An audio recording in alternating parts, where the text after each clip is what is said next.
Hoje eu vou estar com um cara que eu admiro pra caralho desde a minha adolescência. Ele nem me conhecia nessa época ainda, mas eu já admiro ele desde.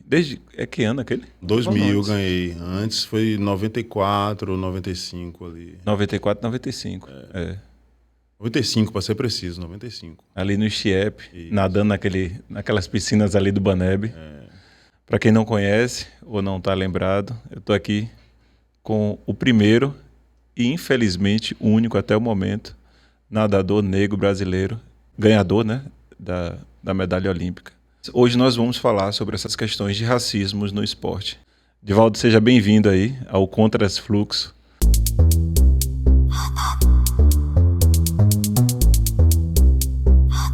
Obrigado, Fabiano. Saudar aí toda a sua audiência aí, aos amigos que vão acompanhar esse podcast aqui. E satisfação reencontrá-lo e poder compartilhar mais uma vez a nossa história e nossa trajetória, não só no âmbito esportivo, mas da vida também, né? Mas além de campeão olímpico, me conte um pouco aí. Quem é você, né? Pronto, vamos lá. Eu sou Edivaldo Valério, fui nadador profissional. Comecei a nadar bem cedo, com 3 anos de idade. Ao longo desses anos todos, nadei até os 32 anos. Foram quase 30 anos contando diversos azulejos aí pelas piscinas do Brasil e do mundo. Conquistei alguns títulos importantes, né? Dentre eles fui campeão baiano diversas vezes, campeão norte-nordeste, campeão brasileiro, campeão sul-americano, campeão pan-americano. Em 98, eleito atleta número 1 do mundo, da categoria Júnior 1. E o maior título da minha carreira foi ter sido medalhista olímpico em Sydney no ano de 2000, nadando o revezamento 4 por 100 e fechando aquela prova emocionante, apesar de tanto tempo já que se passou, ainda nos guarda muita emoção pela forma como foi, né? Como eu fui o último homem a pular, quando eu pulei o revezamento estava em quinto e a gente acabou ultrapassando 2 adversários, ganhando a medalha de bronze para o Brasil. Tem a possibilidade o Brasil do bronze. Tem a possibilidade o Brasil do bronze. É batida de mão na vitória. É batida de mão na vitória. Vem a medalha. Vamos bala. Vem a medalha. É Brasil, é Brasil, é Brasil. Brasil. Edivaldo Valério. Australian Torp desequilibra de novo. Em cima de Gary Hall. A festa brasileira. O baiano Bala garantiu o bronze. É a primeira medalha do Brasil nas Olimpíadas 2000. Gustavo Borges, Xuxa, Borges, Carlos Jaime, Edivaldo Valério, mais bala que nunca. O que me fez ser o primeiro e único nadador negro do Brasil a ganhar a medalha olímpica até os dias de hoje, né? E nos espanta, quando eu te contei isso, né? O fato de eu ainda ser o único. Isso não era motivo para comemoração, né? Mas de reflexão, porque diante dos números e dos dados que hoje a gente tem aqui no Brasil, principalmente no Brasil, na Bahia nem se fala, né? 82% da nossa população é estimada em negros e pardos. E no Brasil, 55% é estimada em negros e pardos, ou seja, a grande maioria. E ainda assim, diante desses números, eu ainda sou o único nadador negro do Brasil a ganhar a medalha olímpica, né? Então é um fato para a gente refletir e ver de que forma a gente quer conduzir o esporte no nosso país. É foda, né?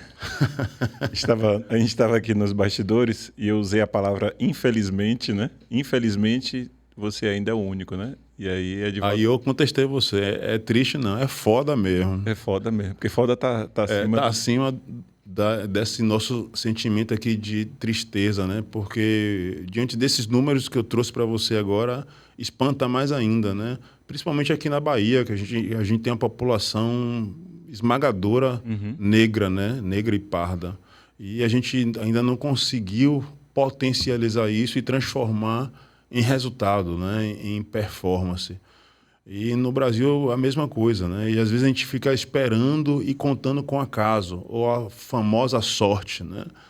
E às vezes aparece, né? Às vezes acontece, como alguns exemplos aqui no nosso país, inclusive, aconteceram recentemente. Eu citei para você até mais cedo o Ítalo Ferreira, que é o campeão mundial, medalhista olímpico aí no surf, que aprendeu a surfar porque o pai era pescador e ele pegou a tampa de isopor e começou a surfar, né? Ou seja, um acaso, uma sorte.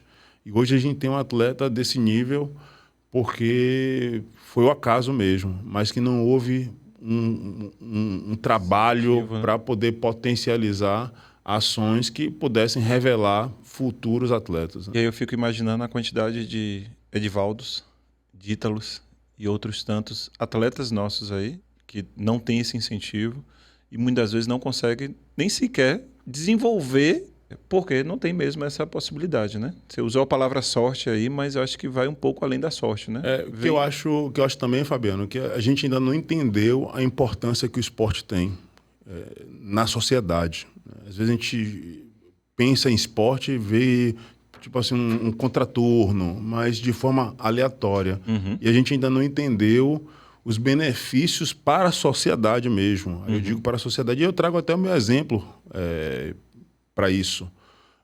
Graças ao esporte, eu conheço o Brasil todo competindo. Graças ao esporte, eu conheço quase o mundo todo competindo. Graças ao esporte, eu coloquei meu nome na história dessa modalidade, me tornando o primeiro e único nadador negro a ganhar a medalha olímpica. Graças ao esporte, eu tenho uma formação acadêmica. Eu sou formado em educação física porque, em função dos resultados esportivos, eu fui bolsista na faculdade. E se não fosse isso, dificilmente minha família teria condições de bancar esses estudos. Então, veja quantos benefícios, fora os valores que o esporte traz para o desenvolvimento do cidadão. Né? Ou seja, quando você pensa em esporte, você desafoga o sistema de saúde, que eu não lembro, inclusive, a última vez que eu fiquei doente em função da atividade física. Quando você pensa em esporte, você está ajudando o sistema de segurança pública, você está tirando o menino da rua, da ociosidade e do assédio, da marginalidade. E você também trabalha e fomenta muito a educação, os valores do esporte, né? Como respeito, comprometimento, disciplina, enfim, dentre tantos atributos que o esporte traz para a vida do jovem, né? Não somente ele pode não ser campeão lá no esporte, mas certamente vai ser campeão da vida, né? E às vezes a gente se olha muito para o resultado, mas às vezes o resultado dele está naquele ciclo de amizade ali que vai criar uma perspectiva de, pô, aquele meu amigo ali era igual a mim e está na faculdade, está trabalhando, montou um negócio. Então, esse ciclo que o esporte traz é muito benéfico e a gente ainda não entendeu o poder do esporte. Né? A gente estava conversando também que naquela época, 94, 95, 2000, a gente não falava muito sobre psicologia do esporte, né? Hoje em dia a gente já vê atletas falando sobre a necessidade desse acompanhamento psicológico, né? Me fale um pouco sobre isso, né? Se você teve esse acompanhamento durante seu período profissional, né? E como você vê a importância do psicólogo no esporte aí durante esse processo. Fabiano, eu não posso chamar de acompanhamento, né? Eu tive algumas consultas com os profissionais da psicologia do esporte. Mas lá em 94, 2000? Não, lá já na boca da Olimpíada. Na boca. Então, eu tive algumas participações, mas não era um acompanhamento, né, rotineiro. Não se dava tanta ênfase como você mencionou. E hoje a gente vê uma transformação e uma importância. Hoje a gente viu recentemente a maior atleta da ginasta sucumbir, né? Em função desse desgaste mental, que é a Simone Biles. Ficou não sei quantos, acho que 1 ou 2 anos afastada aí, está retornando agora, mas teve uma crise, né? Ou seja, a maior atleta do mundo daquela modalidade abandonou lá nas Olimpíadas. Sucumbiu, meu irmão. Sucumbiu. Não aguentou a pressão. Michael Phelps foi pelo mesmo caminho. Em determinado momento ele parou, depois ele voltou de novo.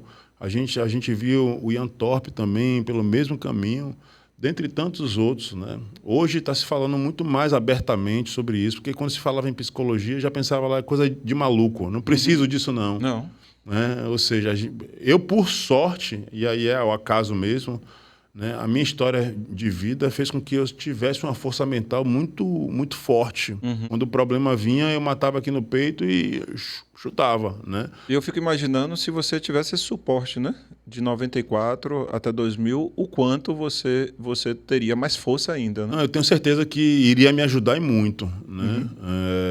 Eu já tinha uma cabeça boa, mas com o suporte, certamente, minha segurança estaria muito maior. Poxa, imagine você, velho, em 2000, fechar um revezamento olímpico, meu velho. Minha primeira participação em Jogos Olímpicos. Porra, meu irmão, tô fechando um revezamento. E o revezamento na briga para medalha. A gente sabia que primeiro e segundo ia ser bem difícil, que eram duas potências, né? Estados Unidos e Austrália. E, de fato, foi uma briga isolada. A briga era para saber quem ia ficar em primeiro e quem ia ficar em segundo. E a nossa briga era para ganhar o bronze. Inclusive, a gente brigou com 5 outras equipes. Suécia, Alemanha, Rússia e Itália. E a gente, Brasil, né? Então, eram 5 revezamentos para uma medalha. E quando eu pulei, estava em quinto. Imagine a pressão daquilo, velho. Foi minha primeira e única participação em Olimpíada. E a minha primeira participação em competições internacionais aconteceu em 98.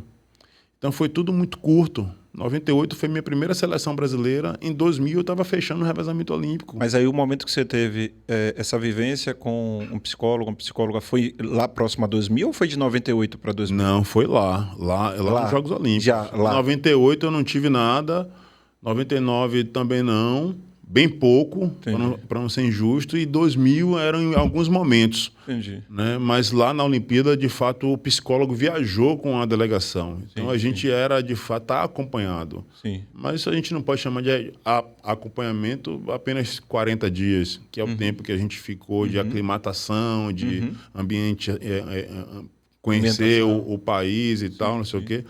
Mas o psicólogo viajou junto com a gente. Foi legal? Foi importante? Foi.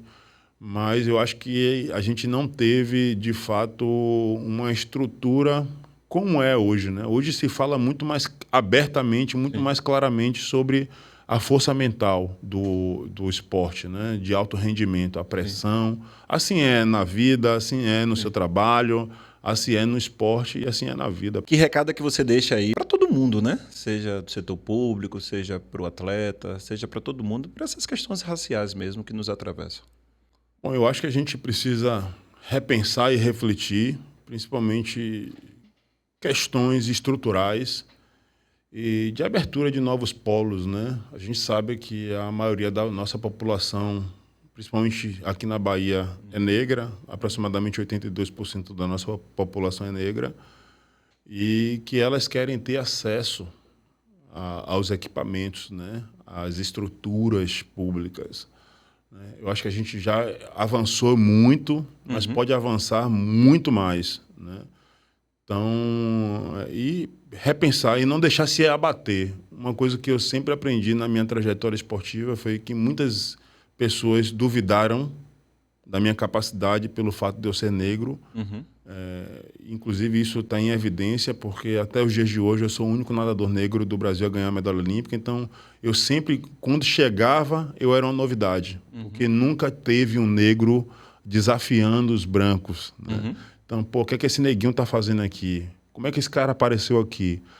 E eu ia lá e sempre respondia com resultado. Não adianta ficar reclamando, me lamentando. O fato está aí, vamos discutir. Né? Mas eu não ficava me lamentando para depois buscar alternativas. Não, eu respondia com resultado, com performance. Então, eu penso que essa questão estrutural ainda acontece, essa questão racial ainda acontece, ainda é evidente. A gente vê casos recentes, inclusive, acontecendo cada vez mais forte, não somente no âmbito esportivo, né, mas no âmbito social mesmo. Casos de espancamento, de morte de negros. E é triste ainda ver que, numa altura dessa, ainda possa estar acontecendo casos de racismo tão evidenciados diante de tamanha informação, tecnologia e facilidade de acesso à informação através do celular. E nos dias de hoje ainda está acontecendo. Mas o mais importante é a gente continuar lutando, perseverando e sendo resiliente, buscando nossos resultados e objetivos. Valeu, meu irmão. Valeu, Fabiano.